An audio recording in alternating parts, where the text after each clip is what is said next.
Welcome to Luca is a billionaire, where the only thing I invest in is your answers. You must be an administrator and have a recent backup. This prevents data loss if removal causes issues. Once ready, open Start and go to Settings, then Update and Security to begin. Click Windows Update, then view Update History to see what was installed, and when, make sure you identify the problematic update by date or KB number. After that, select Uninstall Updates to open the control panel list where removal actually happens. This starts the actionable removal process immediately. With the update list open, sort by installed on or use the search box to find the KB number you identified earlier. This narrows the choices quickly. Select that update and click Uninstall.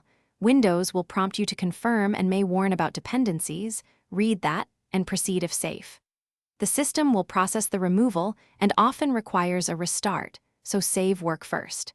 Make a note of any error codes or messages during removal, as those are useful if you need to troubleshoot later. Once the PC restarts, double-check View Update History to confirm the update is gone and test the system for the issue you were fixing. This verifies success. If the system becomes unstable or the uninstall fails, boot into safe mode and use System, restore to revert to the backup, or manually reinstall the update from Microsoft Catalog to roll forward. Make sure to pause automatic updates until you confirm stability, and keep the problematic KB number noted for future reference during support calls. Thanks for watching and please subscribe. It's the best investment you'll ever make.